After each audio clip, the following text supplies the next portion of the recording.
workload sekarang. Siap, siap.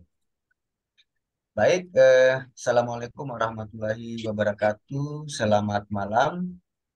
Pada malam hari ini kita akan mengadakan kuliah online mata kuliah manajemen jaringan ya pada pertemuan ke-10 yang di mana nanti akan diisi oleh Pak Zulkifli Said. Beliau adalah seorang dosen praktisi dan saya harap kepada mahasiswa untuk mengikuti dengan baik dan fokus karena ini adalah dosen praktisi yang nanti bisa menambah wawasan untuk kalian nanti di mana setelah mengikuti mata kuliah pada pertemuan ke-10 ini nanti materinya mengenai DNS, Domain Name Service. Dengan harapan nanti mahasiswa dan mahasiswi bisa mengimplementasikan di dunia kerja dan di dunia pendidikan. Untuk mempersingkatkan waktu, kita mulai saja dan saya persilahkan Pak Zulkifli. Oke, terima kasih banyak Pak Hairan atas waktu yang telah diberikan. Mohon izin, apakah suara saya bisa terdengar jelas? Jelas Ya, Pak, jelas. jelas Pak. Jelas, Pak, Bisa, jelas, jelas, bisa. bisa, bisa. Jelas Jelas Pak, Pak, aman jelas Pak. Pak. Jelas, jelas banget. Oke, oke, terima kasih banyak. Jadi saya ucapkan terima kasih banyak Pak Hairan atas waktu yang telah diberikan ya, atas eh, kesempatannya untuk bisa berbagi pengetahuan, pengalaman kepada teman-teman mahasiswa yang ada di kampus Timik Bumi Gora ya. Eh, jadi pembahasan materi kita di malam hari ini kita akan membahas terkait sistem kerja dari domain name system ya, DNS ya. Jadi bisa domain name system, domain name server ya. Jadi sistem domain ini erat kaitannya dengan sistem penamaan di dalam jaringan komputer ya. Karena kecenderungan manusia itu yang sulit memahami, mengingat daripada angka-angka ya, terutama alamat IP ya. Alamat IP itu kan ada yang versi 4, yang versi 6. Jangankan yang versi 6, yang versi 4 aja kadang kita suka lupa itu angka-angkanya. Sehingga terciptalah suatu teknologi yang kita sebut dengan domain name system ini ya, yang bertujuan untuk memudahkan kita di dalam mengakses suatu layanan ya, tanpa perlu menghafal alamat IP dari perangkat yang ingin kita akses tentunya ya. Eh, jadi sebelum kita masuk ke materi, saya mungkin bisa memperkenalkan diri terlebih dahulu ya. Jadi ada istilah jika tak kenal maka tak sayang gitu. Maka kita mungkin bisa memperkenalkan diri terlebih dahulu dengan harapan kita bisa semakin akrab ya. Eh, dan kegiatan kita bisa berlanjut ya ke depannya gitu ya.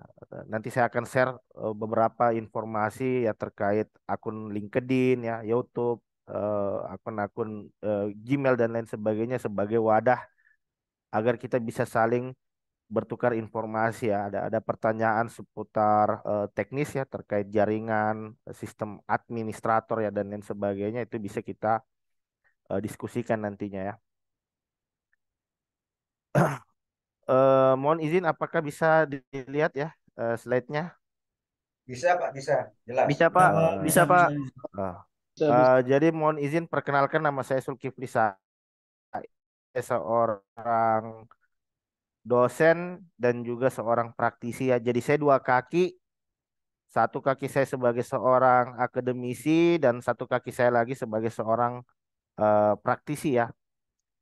Jadi sebagai seorang akademisi saya ngajar di beberapa perguruan tinggi, saya ngajar di STIMIK Catur Sakti Kendari ya, Sulawesi Tenggara, ngajar juga di Universitas Siber Muhammadiyah Yogyakarta.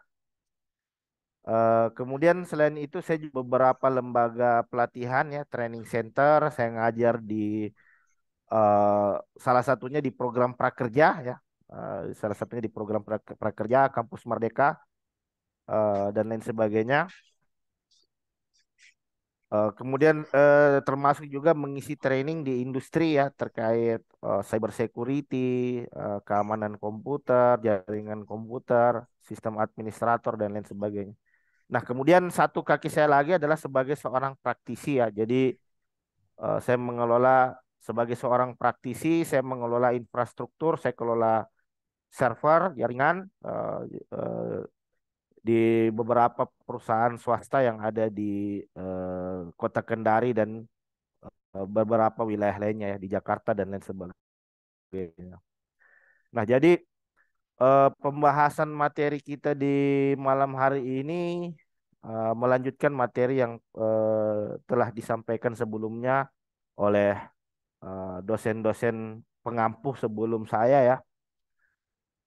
Jadi eh, kita akan membahas terkait DNS ya, domain name system ya. Sebentar saya coba cari slide-nya dulu. Oh,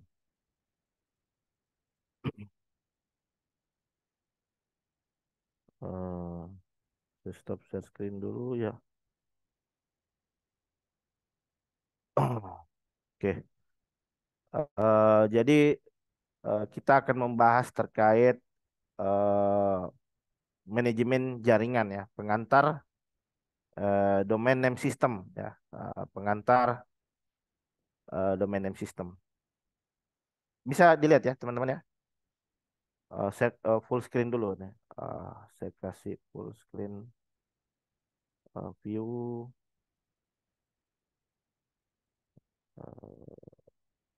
Oke, oke. Mungkin seperti ini.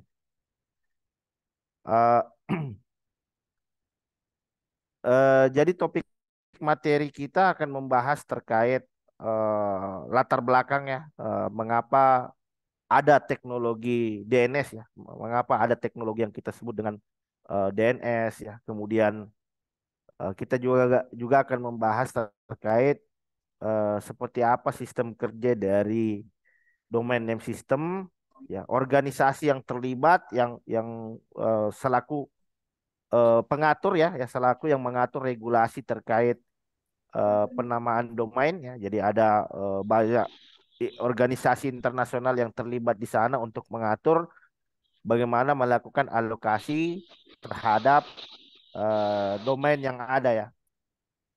Jadi sebelumnya mungkin sudah dijelaskan ya bahwa sistem pengalamatan IP juga itu telah diatur oleh organisasi tertentu ya. Ada organisasi tertentu yang mengatur terkait alokasi IP ya dari berbagai negara. Begitupun juga dengan sistem penamaan domain. Itu ada juga organisasi tersendiri, organisasi khusus yang mengatur terkait eh, alokasi daripada domain ini ya. Jadi nanti kita akan mengenal dengan beberapa istilah domain ya. Ada top level domain, ada second level domain, ada domain for organization, for government dan lain sebagainya ya. Nah, kemudian pengelolaan nama domain yang ada di negara Indonesia ya. Salah satunya itu adalah Pandi ya, pengelolaan domain ID yang bertugas untuk mengelola domain-domain ID ya. Dan yang terakhir itu adalah pembahasan terkait seputar DNS ya, domain name system ya. Nah, eh, jadi kita masuk ke latar belakang mengapa sih kita membutuhkan suatu teknologi DNS ya.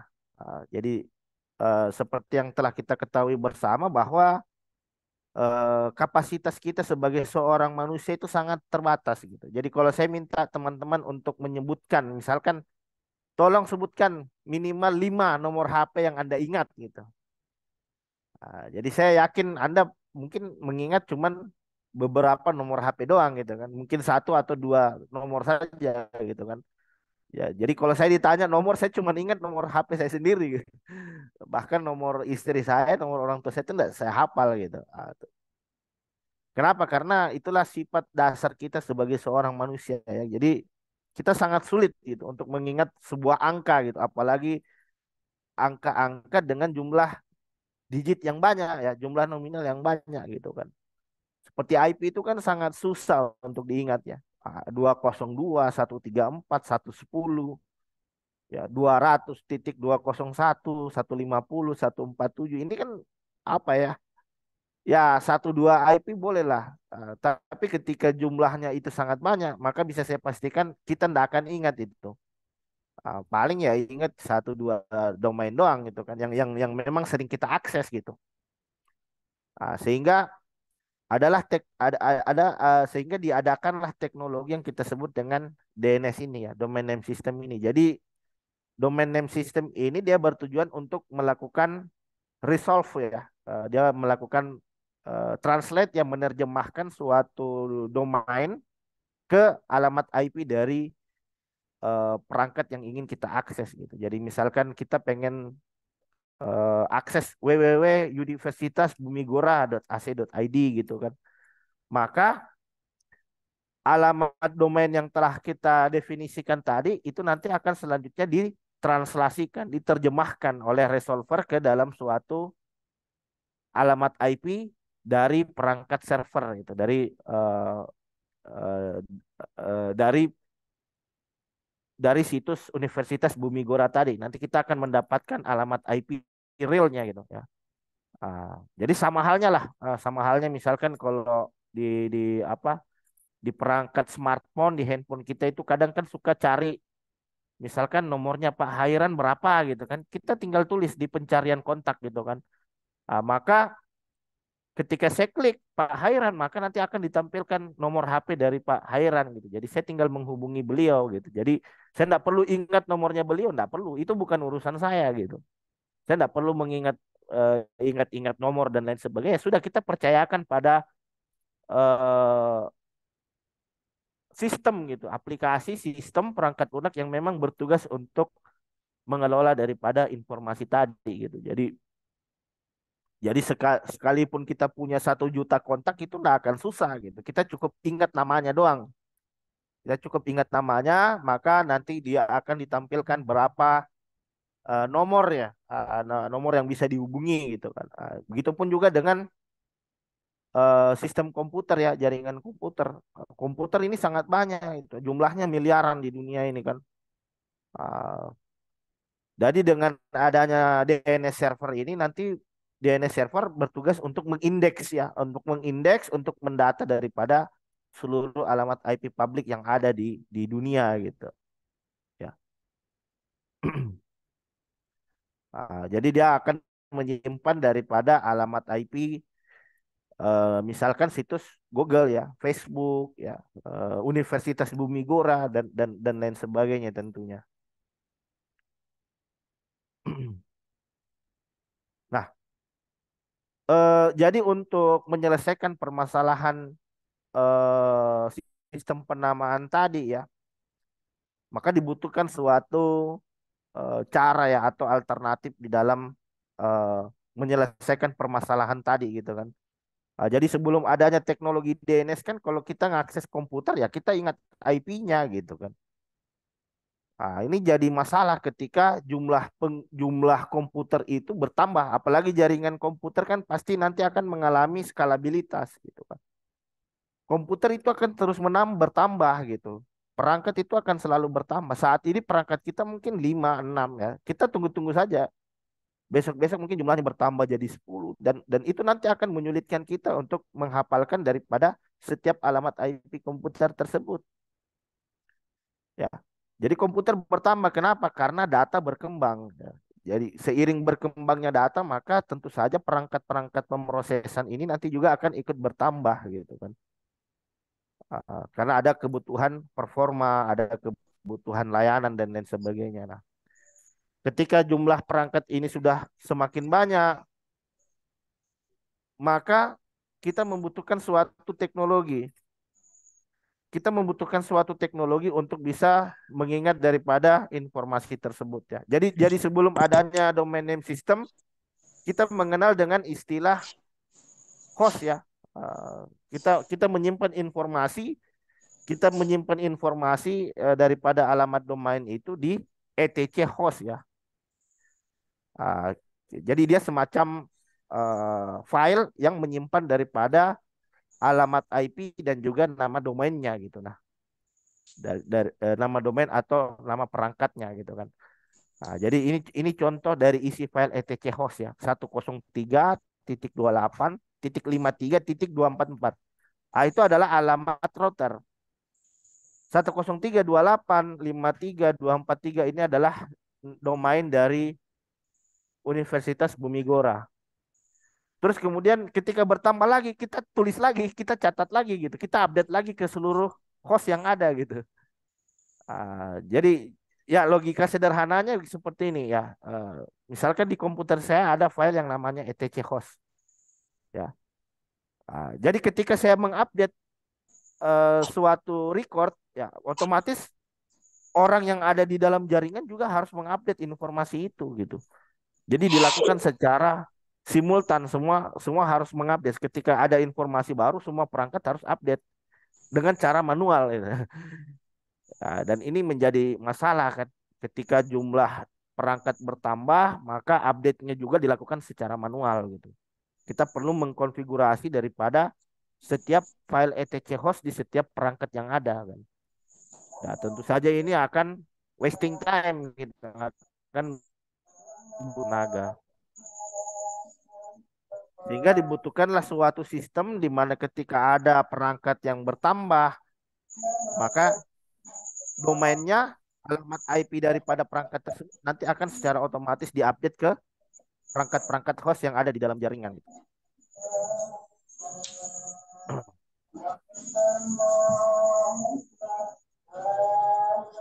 Ah, mohon maaf saya izin mute ya. Ada yang bocor ya. Saya lanjut lagi ya. Nah, jadi sistem tabel tadi yang kita sebut tadi sebagai file etc host ini atau yang kita sebut dengan sistem tabel ini sudah tidak dapat bekerja dengan optimal ketika jumlah komputer itu sudah mulai bertambah dengan signifikan gitu. Jumlahnya sudah mulai banyak, pasti update tabelnya itu nanti akan membuat kita menjadi kewalahan, menjadi repot gitu kan. Karena kenapa? Karena kita perlu mengentry semua nama domain dan mendata semua IP di tiap komputer yang ada di jaringan ya. Seperti saya sampaikan tadi, ketika perangkat di di jaringan saya bertambah ya, bukan hanya komputer saya doang yang update tabel recordnya itu, tapi komputer yang lain juga gitu kan. Satu dua nggak masalah. Ketika jumlahnya sangat banyak, ini pasti nanti akan jadi masalah tentunya. Dan bagaimana dan isunya lagi dan misalkan bagaimana jika ternyata ada satu host atau dua host yang tidak mengupdate. Nah, dia tidak akan mendapat informasi tentunya. Dia tidak akan kebagian informasi karena dia sendiri tidak mengupdate daripada tabel IP dari perangkat baru yang terhubung dalam jaringan. Kan seperti itu.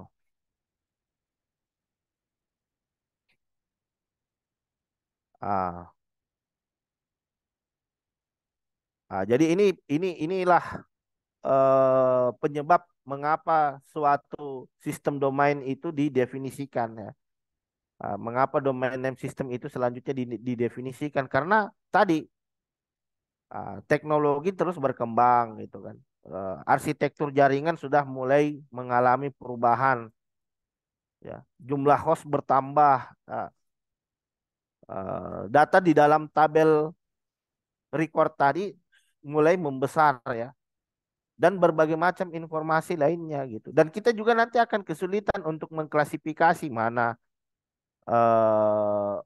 mana perangkat yang kita fungsikan nanti sebagai router, terus sebagai perangkat-perangkat endpoint lainnya. Kemudian nanti terkait masalah apa namanya, sistem penamaannya nanti gimana? Misalkan kalau ada ternyata dua komputer yang menggunakan nama domain yang sama, apa yang terjadi? Nah, ini jadi masalah lagi kan tentunya. Sehingga perlu ada regulasi, perlu ada aturan terkait bagaimana sistem penamaan domain itu diberlakukan gitu. Jadi tidak ada domain yang sama, domain itu harus unik gitu.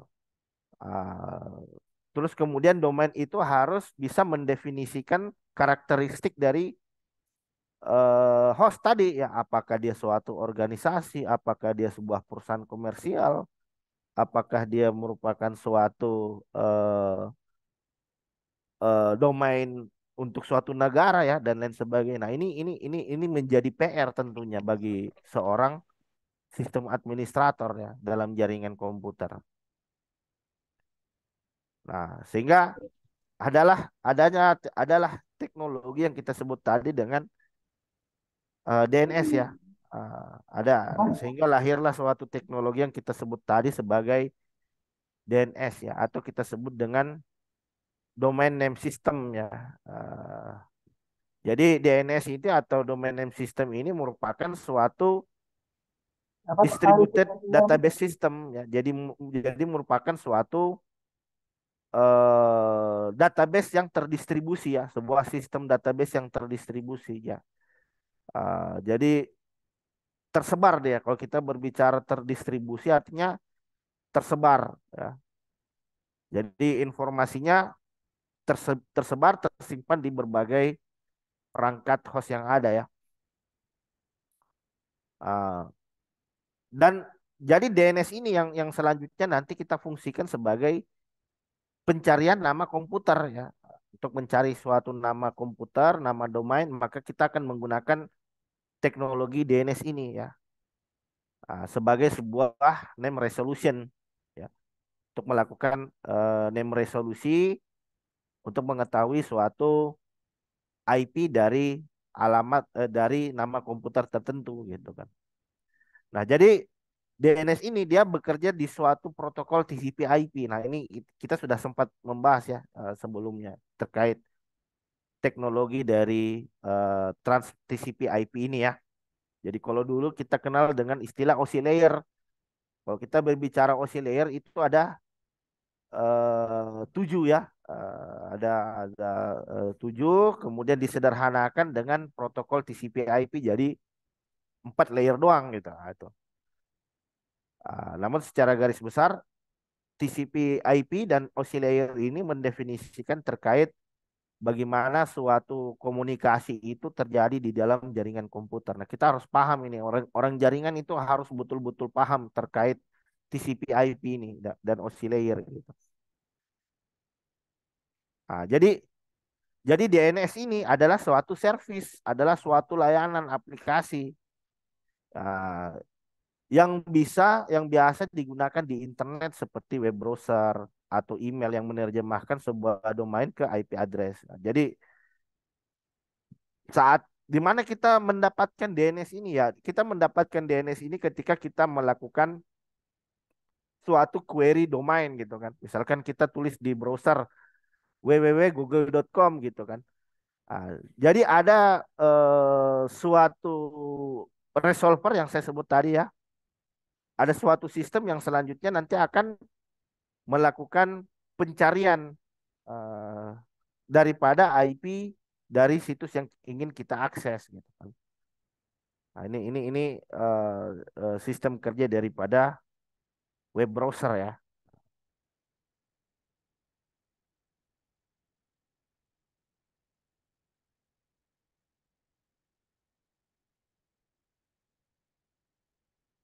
Ah,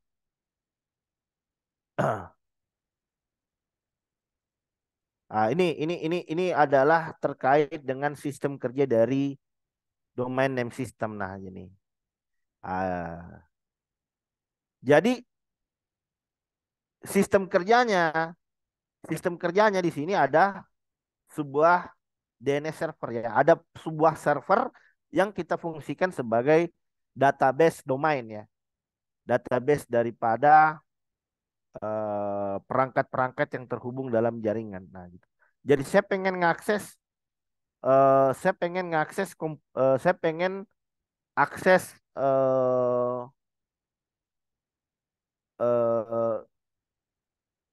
misalkan di sini saya ya, ini adalah saya sebagai klien, kemudian saya ingin akses server yang ada di facebook.com ini. Anggaplah ini facebook.com kan. Ah, tapi saya enggak tahu nih, saya enggak tahu sama sekali dengan alamat IP dari facebook.com. Maka yang terjadi di sini adalah klien akan melakukan request ke DNS server gitu. Jadi DNS server ini nanti dia punya database. Dia punya database yang menampung daripada name server ya, record dari IP situs-situs yang ada di internet gitu kan. Hey DNS server, tolong dong carikan saya alamat IP dari facebook.com gitu. Nah, dicari di dalam database-nya dia. Nah, ketika data tersebut itu ditemukan, maka DNS server ini selanjutnya nanti akan mengirimkan suatu respon ya berisi alamat IP publik dari situs www.facebook.com gitu. Sehingga kita tinggal menggunakan alamat IP tersebut untuk bisa sampai alamat IP tersebut untuk selanjutnya kita akses datanya gitu, kita akses informasinya gitu. Nah, jadi secara sederhana seperti ini gitu. Secara sederhananya seperti ini. Tapi DNS server ini nanti akan terbagi lagi menjadi beberapa bagian gitu. Nah, ada yang kita kenal dengan eh, root root server ya. Ya, ada root server, ada top level domain dan lain sebagainya. Nah, ini teman-teman pahami dulu sampai di tahap ini gitu. Jadi di tahap DNS server nanti dia akan punya cabang lagi gitu ya. Dia akan punya server lagi. Beberapa server beberapa server lain yang selanjutnya nanti akan saling berkomunikasi tentunya.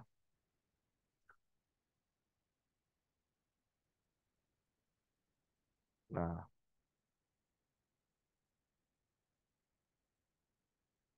nah, nah setelah kita mendapatkan ya setelah kita mendapatkan daripada apa namanya alamat IP dari perangkat yang ingin kita akses, misalkan tadi facebook.com ya, kita sudah dapat IP-nya, maka kita tinggal direct ya. Kita tinggal direct ke internet melalui berbagai router ya, yang router yang saling terhubung ya, yang disediakan oleh ISP ya, penyedia layanan internet, sehingga kita sampai ke tujuan gitu. Ah, sehingga dengan begitu kita bisa sampai ke tujuan ya. Jadi kita dapatkan dulu informasi domainnya, barulah selanjutnya paket kita nanti akan ditransmisikan di jaringan, di internet, agar informasi tadi itu bisa kita dapatkan tentunya ya. Ini. Jadi inilah seperti inilah sistem yang terjadi ya di internet ya. Jadi klien melakukan request, semua request itu nanti dikirim di internet, dan di internet itu nanti akan berbagai macam jenis layanan yang ada di sana. Salah satunya ya DNS server tadi. Kemudian DNS server ini nanti selanjutnya akan terhubung ke server-server yang lain juga gitu untuk mengetahui eh, daripada domain yang ingin diakses oleh pengguna tentunya, daripada IP yang ingin diakses oleh pengguna. Nah, jadi mudahnya seperti ini. Saya coba cari ya di Google ya. Eh, saya coba cari di Google. Kita bisa tulis eh, sistem DNS ya, sistem.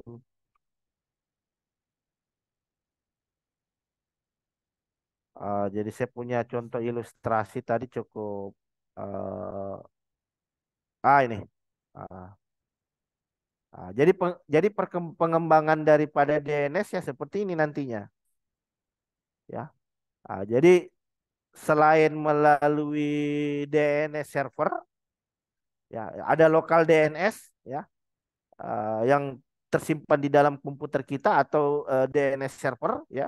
Uh, Jika informasinya itu tidak ada di dalam si perangkat DNS server ini, maka nanti dia akan melakukan query.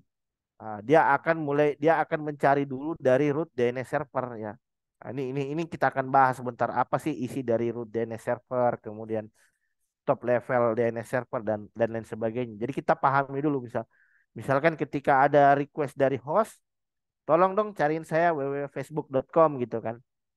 Nah, maka yang pertama dihubungi ketika alamat IP itu tidak ada di dalam lokal server, lokal DNS server ini, maka nanti dia akan meminta informasi ke root DNS server.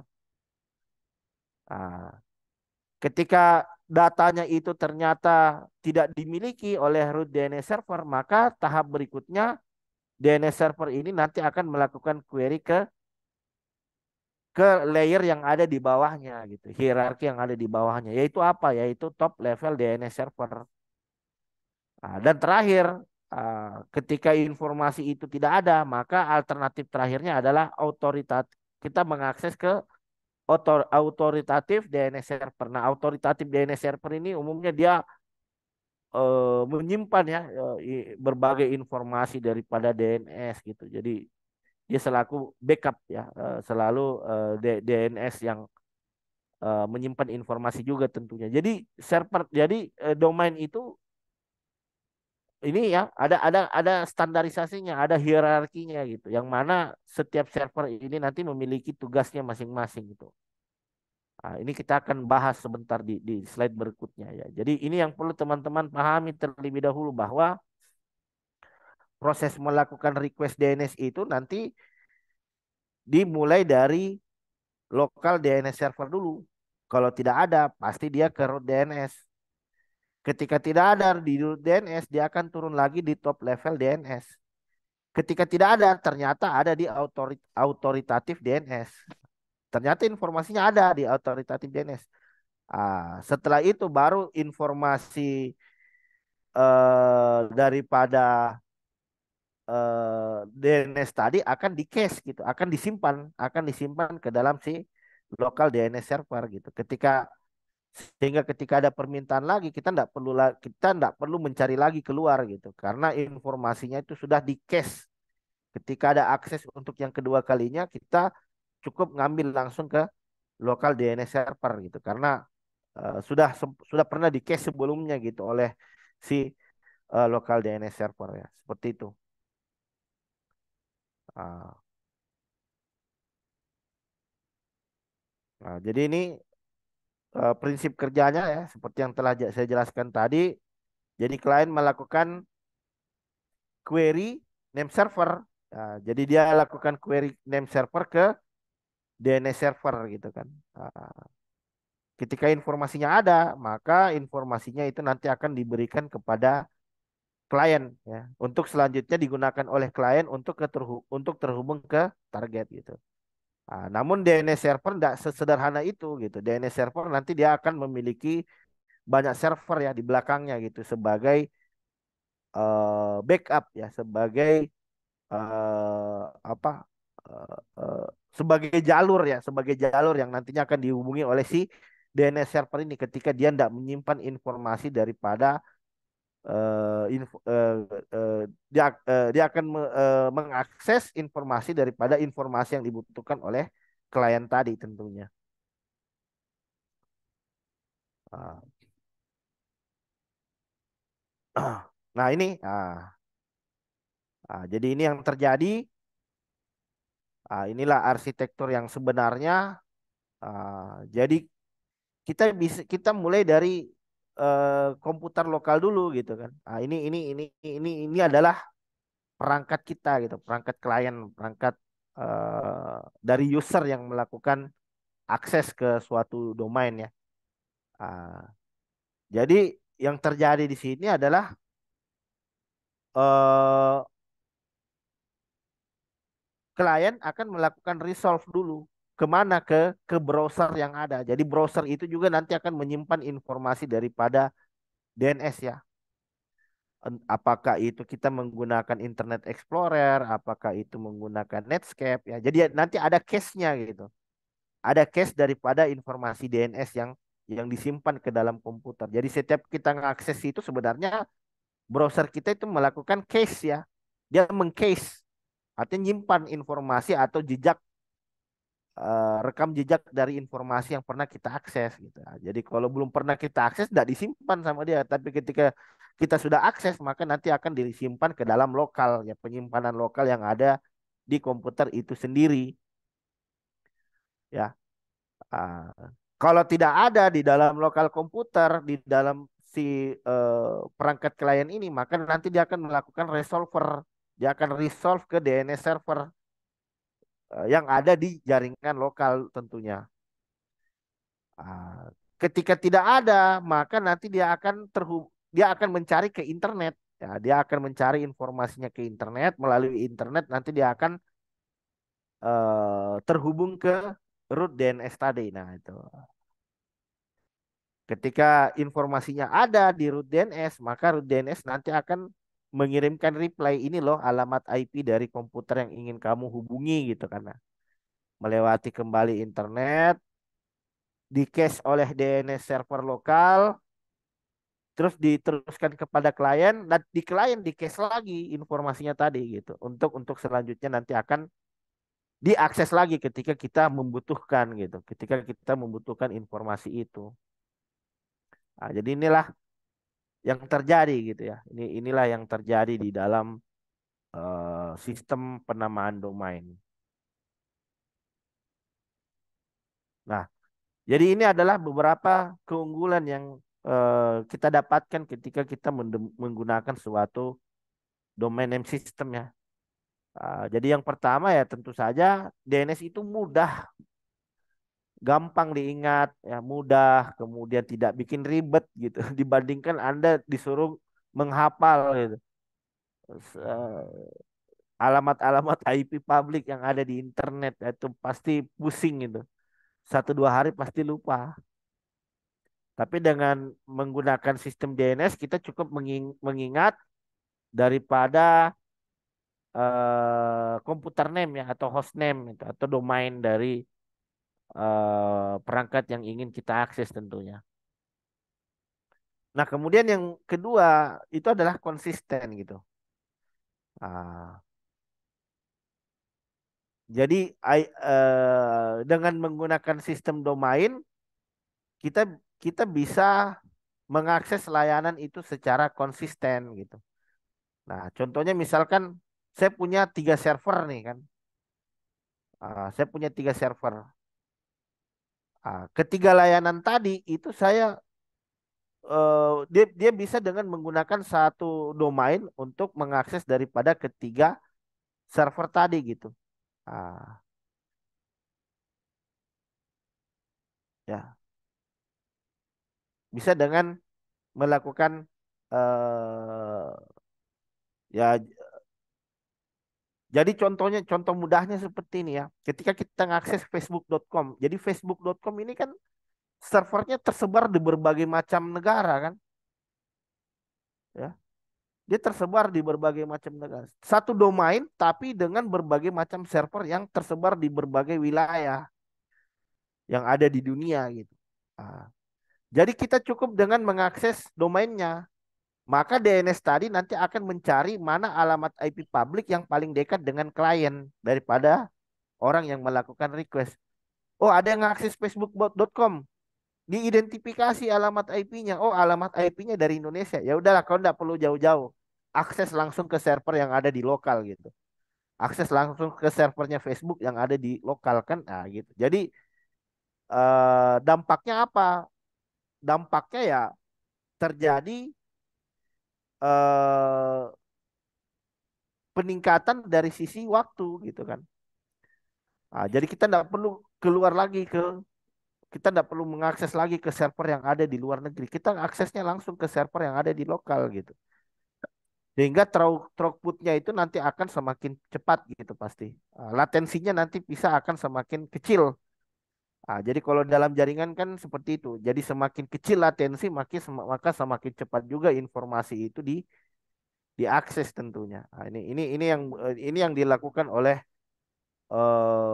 banyak perusahaan ya. Mereka mulai membangun data centernya di mana-mana ya, tujuannya itu agar memudahkan akses gitu. Jadi yang ada di negara tadi ya nggak perlu keluar dari negaranya, dia cukup mengakses server dari perusahaan itu yang kebetulan ada di negara tadi gitu, sehingga latensinya nanti bisa lebih cepat tentunya ya, lebih lebih ringan ya, lebih lebih cepat ya. Nah, kemudian yang kedua itu adalah simple ya. Jadi akan menyederhanakan daripada proses ketika kita mengimplementasi daripada sistem domain ini ya.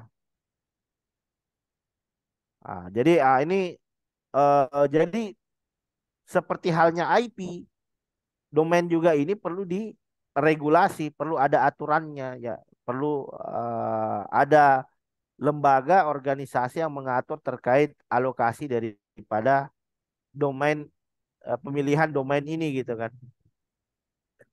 Uh, jadi jadi yang mendefinisikan aturan daripada sistem penamaan domain ini dilakukan oleh IANA ya, ya, atau yang kita sebut dengan Internet Assigned Number Authority ya. Jadi yang jadi John Postel ya, jadi John Postel di sini selaku foundernya ya, founder dari IANA ini ya, orang yang melatar belakangi adanya IANA ini, terkait bagaimana pengaturan sistem domain ya. Internet Assigned Number Authority gitu kan. Nah, kemudian eh, sistem DNS ini nanti akan dibagi menjadi beberapa bagian ya. Ada berdasarkan global, regional, dan negara ya. Kalau kita berbicara global ya berarti kita berbicara untuk skop internasional ya. Ah, jadi untuk di level global ada IANA yang bertugas untuk melakukan alokasi daripada domain ini. Nah, di regional ada APNIC ya, ada center ya. Nah, turun lagi di negara, turun lagi di negara. Kalau regional kan artinya ada Asia ya, Asia gitu kan, regional Asia. Turun lagi, lebih spesifik lagi, ada juga organisasi yang mengatur terkait sistem penamaan domain ini di negara-negara tertentu. Nah, contohnya misalkan di Indonesia kita ada Pandi, ya. Jadi di Indonesia kita ini ada Pandi. Jadi Pandi ini adalah pengelola nama domain internet yang ada di Indonesia. Ya. Jadi kalau kita pengen daftar domain ya biasa lewat Pandi ini gitu. Atau bisa juga melalui penyedia hosting ya, penyedia VPS, penyedia server. Tapi pada akhirnya mereka pasti akan terhubung ke Pandi ini gitu kan. Jadi kalau saya sendiri ya biasa bikin domain di rumah web ya. Tapi regulasi yang digunakan ya tetap regulasi yang ditetapkan oleh si Pandi ini selaku pengatur regulasi tentunya ya. Ah, jadi ini kalau kita kembali membahas terkait bagaimana sejarah daripada pengelolaan domain Indonesia ya. Jadi kalau di Indonesia sendiri ada Pak Budi Raharjo ya. Jadi beliau ini legend lah, dosen ITB ya. Salah satu orang yang banyak kontribusinya terkait sistem DNS ini di Indonesia ya. Ada Pak Rahmat Samik Ibrahim ya, pada Budi Raharjo ya. Ah, kemudian jadi awalnya itu ya menggunakan nama ITNIC ya, Indonesia Network Information Center ya. Dan sekarang menggunakan domain Padi ya. Sekarang dia kita bisa akses ya di Pandi ini terkait aturan penamaan domain tadi ya.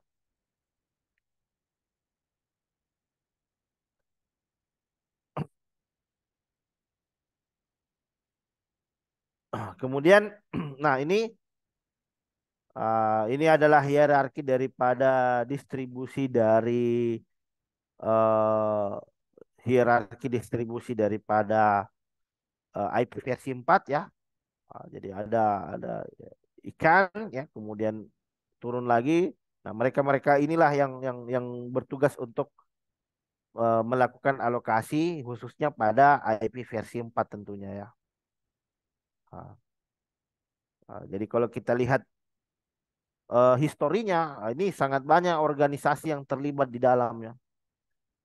Sangat banyak organisasi yang terlibat, sangat banyak ISP yang terlibat untuk bagaimana melakukan distribusi atau alokasi daripada sistem domain ini ke berbagai negara, ke berbagai perusahaan, ke berbagai pemerintahan ya dan lain sebagainya tuh. Jadi Anda bisa membaca nanti untuk di slide-nya ya terkait organisasi-organisasi tersebut. Jadi ini adalah pembagian alokasi berdasarkan regional ya. Eh, ada Afrinik ya, Apnik ya, Asia. Ya. Jadi umumnya kita yang ada di wilayah Asia ini di bawah organisasi yang disebut dengan Apnik ya.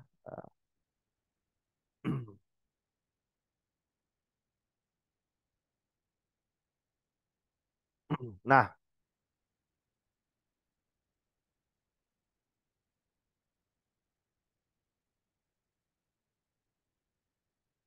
nah ini adalah sistem domain yang menggunakan tabel tadi ya. Jadi sistem penamaan dengan model tabel tadi itu seperti yang telah kita jelaskan sebelumnya, dia itu sangat effortnya cukup besar lah untuk mengelola domain dengan sistem tabel ini sehingga kita menginisiasi suatu sistem DNS ya yang lebih terdistribusi, uh, yang lebih yang memiliki kemampuan skalabilitas yang jauh lebih baik ya dibandingkan sistem tabel tadi. Dan sistem DNS ini dia tidak hanya menyimpan informasi IP saja gitu. Dia tidak hanya menyimpan informasi IP, bahkan sistem DNS ini juga bisa menyimpan informasi seperti jenis komputer, ya, operating system yang digunakan, lokasi dan lain sebagainya. Ya. Namun secara garis besar tugas utama DNS adalah menyimpan daripada eh, pemilik domain ya, alamat IP, kapan domain itu berlaku ya, kapan batas waktu expire-nya dan lain sebagainya. Nah, kita bisa tahu nantinya itu melalui situs Pandi ya. Kita bisa cek domain gitu. Ini domainnya berlaku enggak gitu. Nah, kalau kalau domainnya ada, nanti kita bisa cek siapa sih pemilik domain tadi, kapan terakhir domain itu diregistrasi ya dan lain sebagainya gitu. Nah, jadi ini adalah klasifikasi domain tadi gitu. Jadi biar enak ya kita lihat contohnya gitu kan. Teman-teman nanti bisa melihat di hierarki DNS gitu. Nah, ini. Nah, ini adalah hierarki dari domain name system ya. Jadi yang pertama dimulai dulu dari root domain. Jadi root domain ini sebagai akarnya, induknya gitu kan. Jadi kalau di dalam sistem operasi Linux ya ini root ini yang slash gitu kan. Tapi kalau dalam sistem domain dia titik gitu. Ah, turun lagi ini yang kita sebut dengan root domain. Turun lagi di bawahnya itu yang kita sebut dengan top level domain. Jadi ini klasifikasi daripada top level domain ini kita bisa klasifikasikan dia berdasarkan organisasinya ya. Misalkan kalau edu ini adalah education ya, domain edu. Kemudian ada lagi domain gov ya, .gov gitu kan. domain government. Kemudian ada domain komersil ya. Dan turun lagi di second level domain ini lebih spesifik ke name domainnya itu sendiri ya. Lebih fokus lagi ke produknya ya, ke organisasi atau ke objek yang ingin kita definisikan tentunya ya. Google.com ya, MIT .edu ya. Kalau biasa kan kita MIT.edu ya. Kenapa harus pakai edu ya? Karena dia masuk ke dalam domain daripada pendidikan ya, perguruan tinggi, sekolah itu umumnya menggunakan edu. Ah.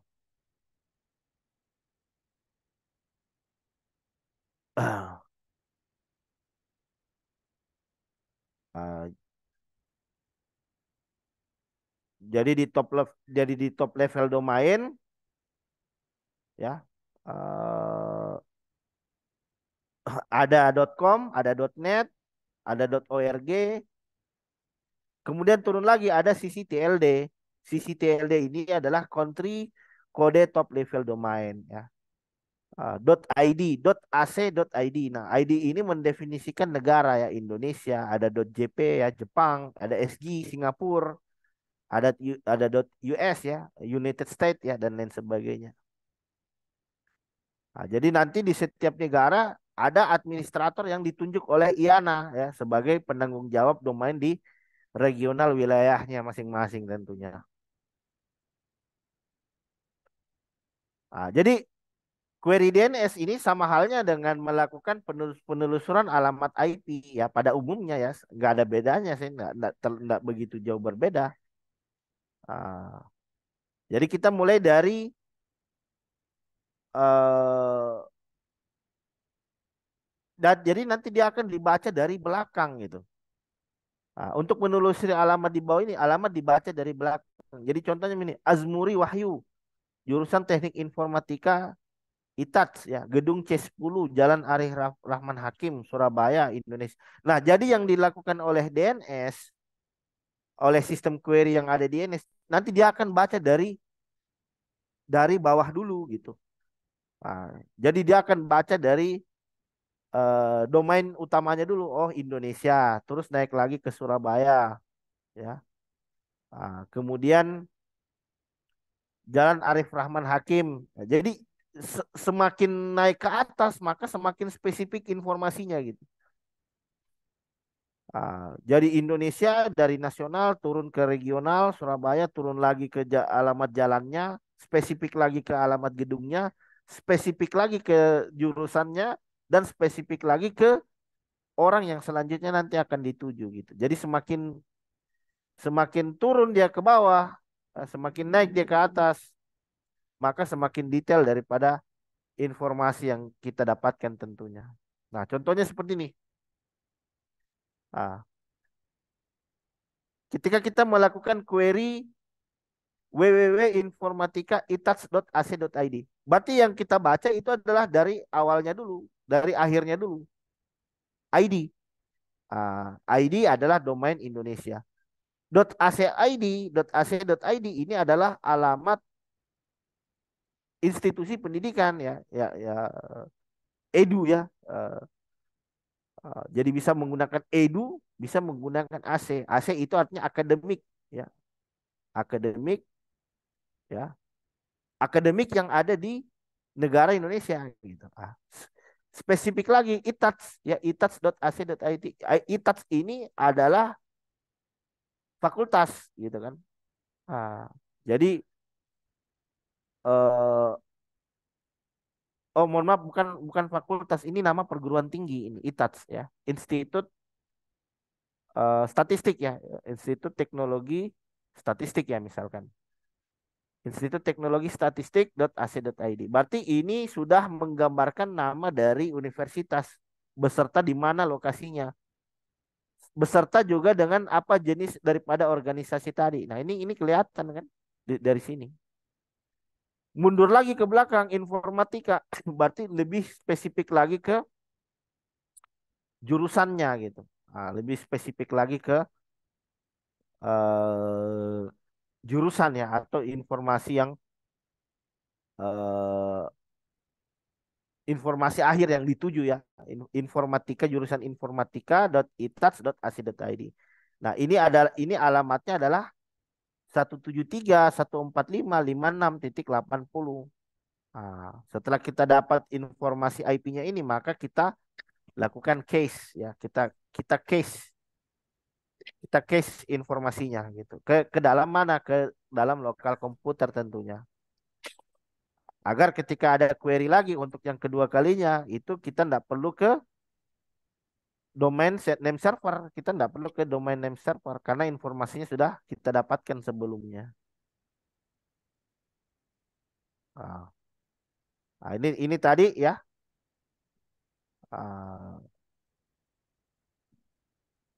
Ah, jadi ini adalah terkait struktur DNS ya. Jadi kita bisa mulai dari root domainnya terlebih dahulu.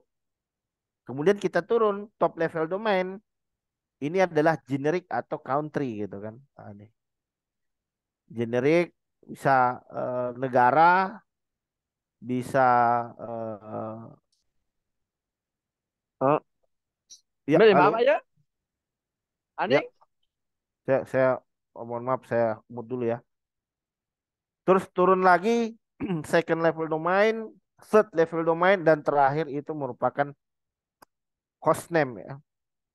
Nah, jadi seperti itu. Jadi dia cara bacanya dari akhir dulu gitu. Nah, ini dari sisi sistem nanti dia bacanya dari akhir gitu. Sementara kita dari sisi pengguna kita membacanya itu dari awal ya.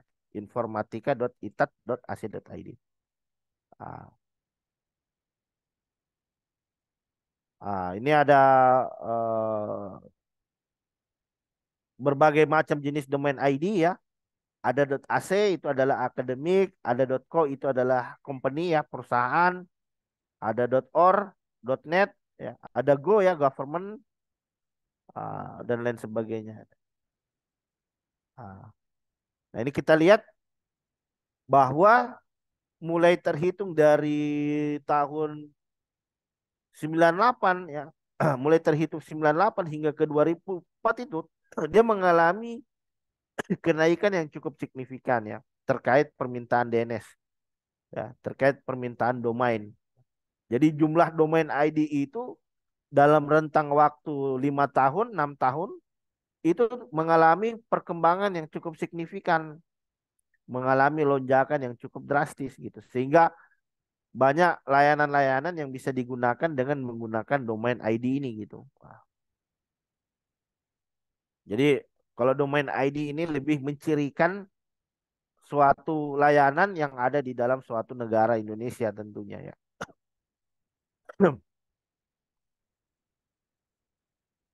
Jadi ini adalah beberapa topik terkait DNS ya.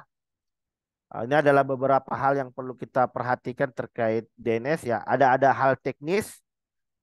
Kalau hal-hal teknis ya ini hubungannya dengan konfigurasi. Bagaimana kita melakukan konfigurasi untuk layanan DNS ya. Kita harus tahu cara setupnya. Kita harus paham bagaimana melakukan query ya. Bagaimana melakukan setup ya dan lain sebagainya. Kemudian kita juga perlu memikirkan terkait penggunaan IP versi 6 ya. Bagaimana mengintegrasikan suatu layanan ya IP versi 4 dengan versi 6 dengan domain name system yang kita gunakan tentunya.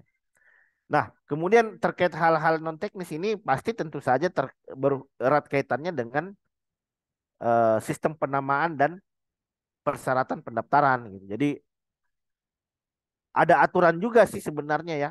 Jadi terkait mendaftar domain ini apa ada beberapa domain yang bisa kita daftarkan secara bebas ya. Misalkan kalau .com itu .com kan kadang tidak membutuhkan verifikasi yang cukup ketat lah ya. Eh, Kita bisa buat misalkan sulkiflisaid.com ya bisa gitu kan.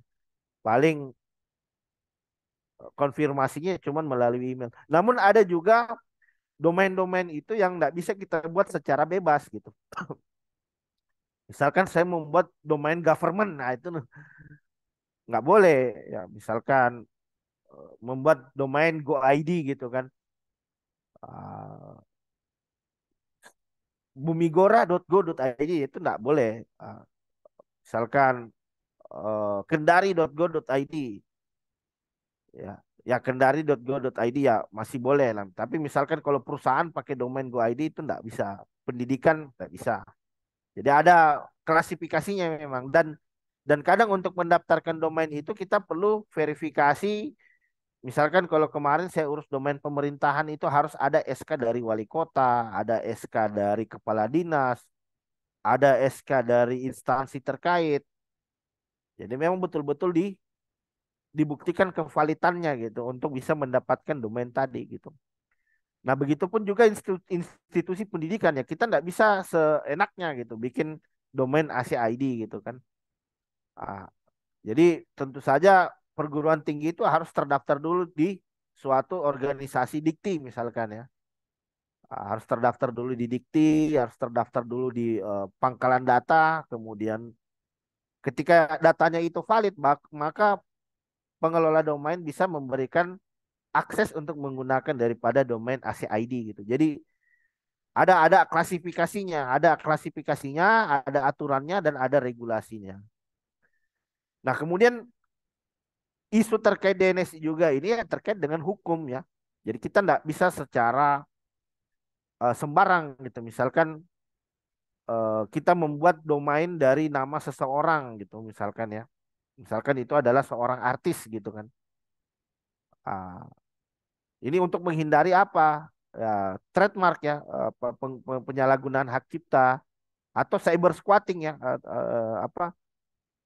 Cyber squat itu menggunakan domain orang ya, mengelabui visitor pengunjung situs seolah-olah ini merupakan suatu domain yang terautorisasi gitu ya. Misalkan ya kita atas nama gitu. sby.com gitu. Padahal SBY nggak pernah bikin domain sby.com. Terus kemudian ada orang jahil ya. Terus iseng-iseng dia bikin sby.com itu. Seolah-olah ini merupakan suatu domain yang authorized gitu kan.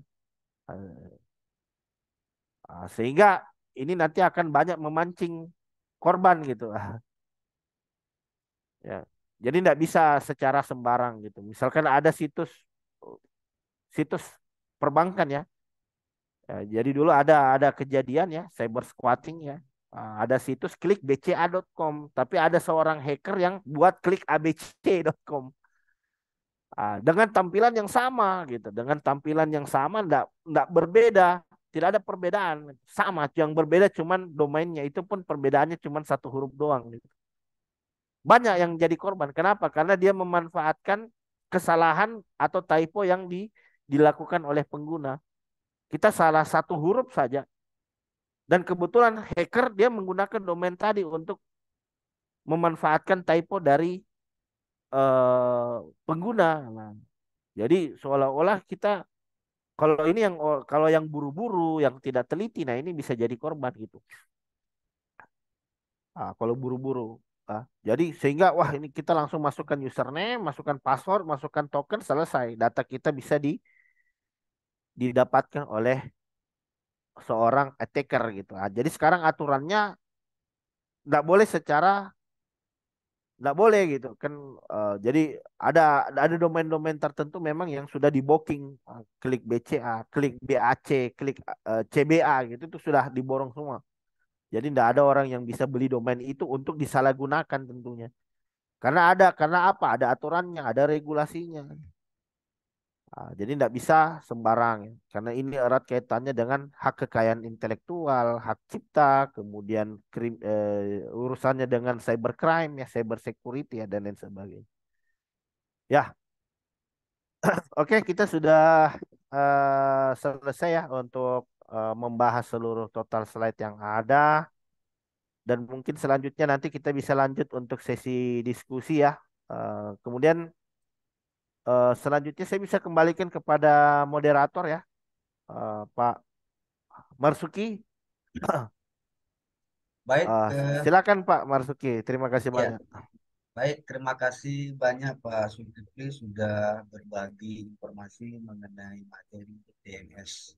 Nah, dari penjelasan tadi kepada mahasiswa ada yang mau ditanyakan mengenai materi yang sudah dijelaskan yang sangat jelas dan eh, apa namanya sangat jelas dan ringan sekali tadi untuk kita pahami. Nah, untuk mahasiswa yang mungkin ada yang mau ditanyakan, dipersilakan.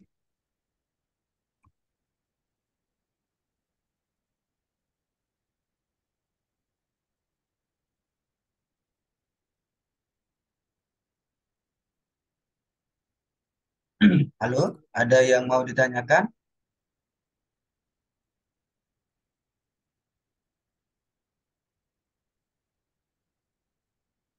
Silakan.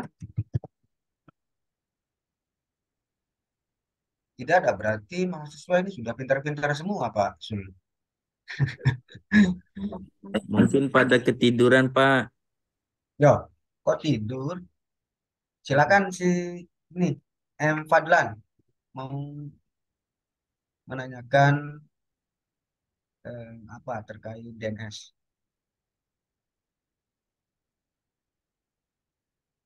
Ditunggu 1 menit.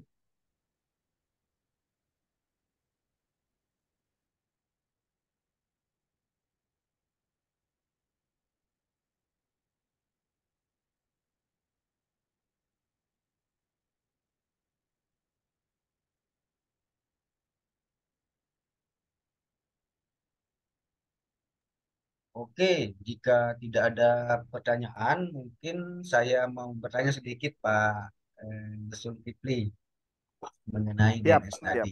Ya, ya. Berarti DNS server itu adalah kalau dianalogikan di dunia nyata sama halnya seperti mall atau tempat untuk penyimpanan atau database dari domain tersebut, Pak ya. Sehingga Ya, nanti betul. eh, apa namanya pada saat ada klien yang mau mengunjungi sebuah situs yang katakanlah seperti yang dijelaskan tadi facebook.com, dia akan mencari server yang eh, level domain yang ada akhiran com-nya berarti Pak ya. Sehingga Ya, betul, Pak. disimpan ini khusus untuk yang com, ini khusus yang ego, ini khusus yang edukasi dan ini khusus untuk yang net berarti Pak ya. Sehingga pencariannya itu tidak membingungkan karena sudah algoritma sudah dibuatkan sebaik mungkin. Ya. Eh, Kalau misalnya kita bayangkan kalau tidak ada yang namanya DNS ini, mungkin kita tidak bisa mengunjungi sebuah situs yang harus kita klik angka numerik ya 1010 dan sekian sekian itu atau IP publiknya apa ya. Bagaimana Ya, susahnya betul. kita menghafal IP dari setiap eh, eh, website ya. Bagaimana ada yang mau ditanyakan?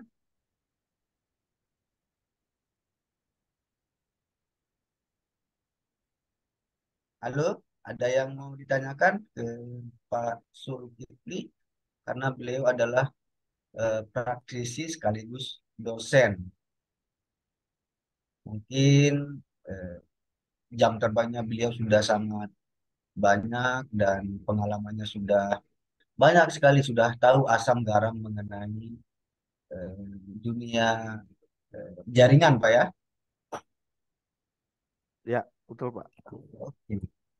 Ya, ini ada yang mau bertanya, Rizky Ahmad. Silakan langsung Iya. aja lewat voice.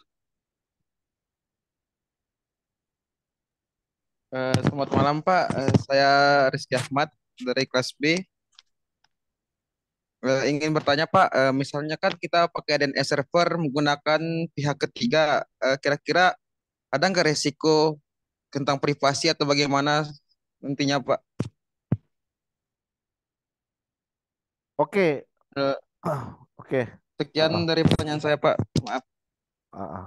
Oke, oke, oke. Terima kasih banyak kepada Rizky Ahmad ya terkait tadi ya masalah privasi ya. Jadi kita bisa menyembunyikan informasi ya, kita bisa menyembunyikan informasi terkait eh, pemilik domain pada saat kita melakukan registrasi gitu. Jadi kita bisa ada yang namanya DNS Protect gitu. Ini bisa kita menggunakan fitur tadi ya. Jadi sehingga dengan begitu ini kan kadang ada apa upaya-upaya cyber security lah ya. Jadi dalam keadaan apa di dalam cyber security itu ada upaya-upaya untuk mencuri domain yang sudah habis masa berlakunya gitu kan. Dia identifikasi domainnya apa saja yang mau expire apa. Nah, pada saat kita register kita bisa menyembunyikan informasi tadi gitu. Nah, jadi ada pada saat Anda mendaftarkan layanan hosting gitu kan. Jadi mudahnya ya apakah sebuah situs itu dia tersamarkan atau tidak ya kita bisa lihat melalui WUIS gitu kan. Mudahnya saya pakai WUIS gitu ya. Jadi saya share screen ya. Mudahnya pakai WUIS ya. Ini.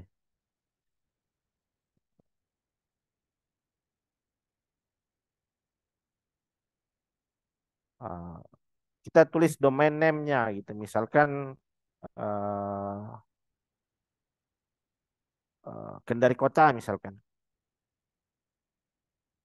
Ah, jadi dia nanti akan melakukan query. Nah, ini dia loading.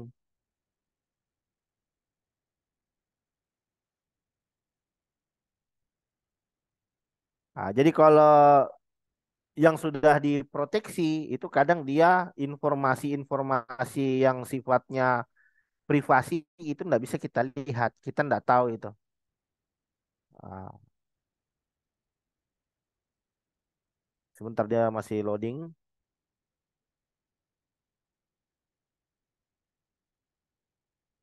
Oh saya salah tulis domain, mohon maaf. Saya salah tulis. Ini Kendari, mohon maaf, Kendari Kota ID gitu. Ini Kendar, pasti error ini. Pasti dia nggak akan mendapatkan domain itu. Nah ini yang benar, Kendari Kota gitu.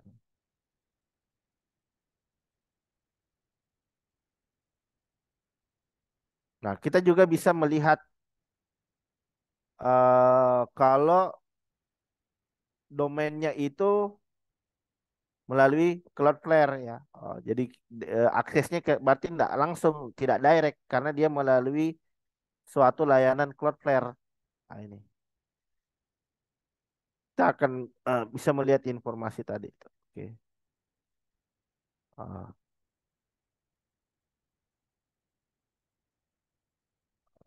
Sebentar. Oh dia ini. Dia melalui Cloudflare ini. Ini. Jadi sudah disamarkan beberapa informasi tertentu itu sudah disamarkan karena kita dapat DNS dari Cloudflare ini, Cloudflare ya.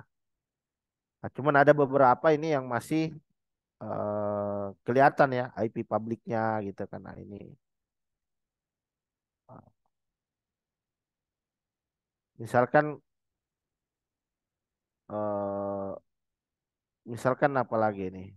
Atau kita bisa juga dengan menggunakan uh, NS lookup gitu. Uh, Mohon maaf. Domain WIS. Domain WIS lookup mana?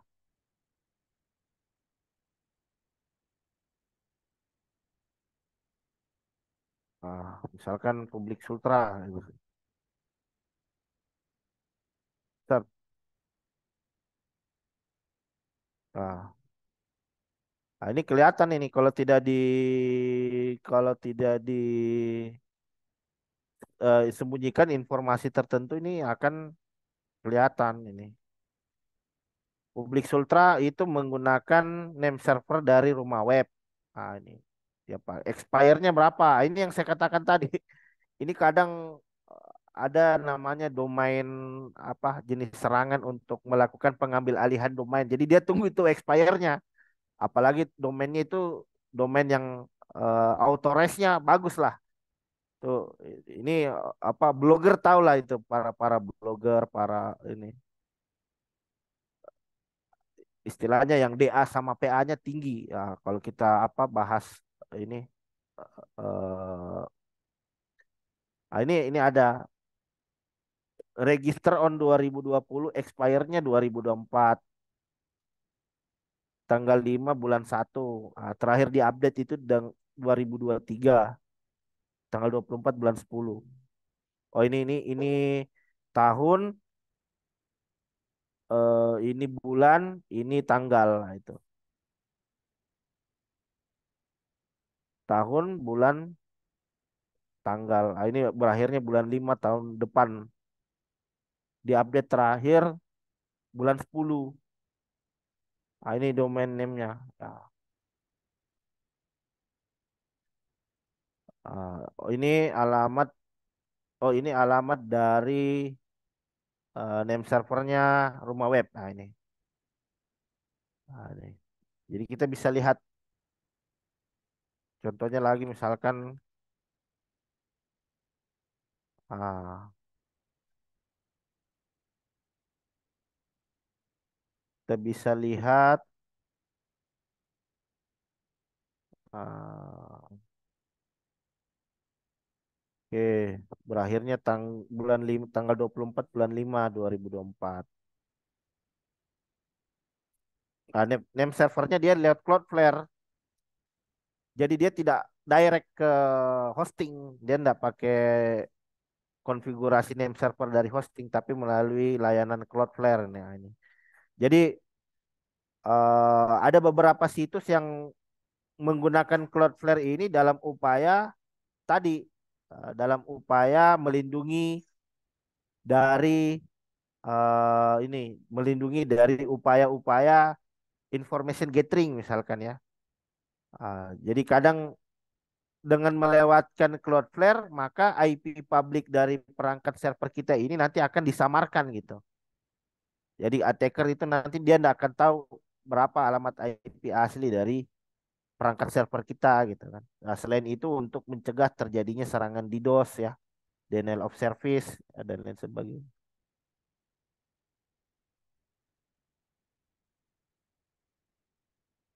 Eh, jadi kita bisa lihat lah informasi itu. Eh, Oke, baik Pak Oke, Zulkifli, ya, ya. karena Hmm. waktunya sudah mau habis. Untuk sesi terakhir, saya mohon kepada mahasiswa dan dosen praktisi yang lain untuk meng-on-kan kameranya karena mau diambil dokumentasi. Oke, oke. Silakan teman-teman. Sama saya mohon izin sedikit Pak Khairan ya. Ya, monggo, monggo Pak, monggo. Ini ada waktu sedikit ya. Jadi silakan nanti teman-teman coba dicari ya untuk channel YouTube saya. Nanti dicari Zulkifli Said. Baik, baik. Jadi untuk mohon maaf di mute dulu. Jadi apa? Saya juga banyak menyediakan informasi-informasi tutorial ya terkait cara konfigurasi DNS server, eh, konfigurasi server, apa cyber security dan lain sebagainya. Jadi nanti bisa di inilah di subscribe. Nanti saya update lagi untuk pengetahuan-pengetahuan yang lain ya terkait jaringan ya selain DNS server tentunya. Ya mungkin itu saja ya Pak Khairan.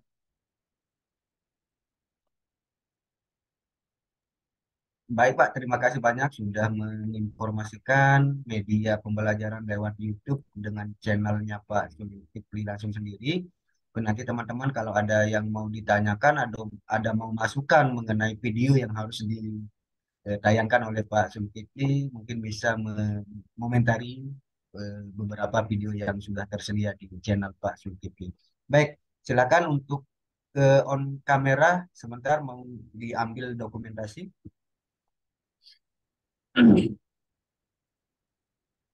Oke, Ini yang halaman pertama ya. Siap. Eh, Satu, dua, tiga. Sebentar. Rupanya assassin. Ya, untuk halaman yang kedua, untuk halaman kedua, satu, dua, tiga. Oke, terima kasih banyak dan ingat besok juga ada kuliah online juga ya, David, Pak Zulkifli ya. Besok di di mana, Pit? jam dan Weh, David. jam yang sama. Oke, Pak. Membahas terkait security ya, Iya, nah topik terakhir besok, ya. nah, Oke, oke. Siap. besok mengenai security ini yang sangat penting sekali karena kita tahu sekarang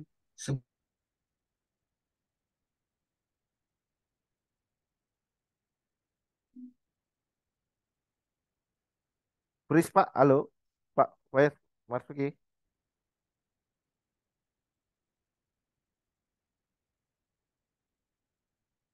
semua sehingga terima kasih Pak Zulkifli dan teman-teman yang sudah join. Ditunggu kehadirannya besok di jam yang sama dengan materi security atau keamanan jaringan. Demikian dari saya mungkin ada tambahan untuk penutup closing statement dari Pak Zulkifli. Oh, sudah nggak ada, Pak. Sudah. Oke, baik. Berarti udah bisa live ya Pak ya, karena di sini Ya. sudah jam, sebentar, ini sudah jam 9. jam 9 Pak di waktu Indonesia Timur. Ya, terima kasih banyak teman-teman. Ingat besok malam di jam yang sama. Saya akhiri. Wabillahi taufiq wal hidayah. Assalamualaikum warahmatullahi wabarakatuh. Waalaikumsalam Waalaikumsalam warahmatullahi warahmatullahi wabarakatuh. wabarakatuh. Waalaikumsalam. Waalaikumsalam. Pak. Pak.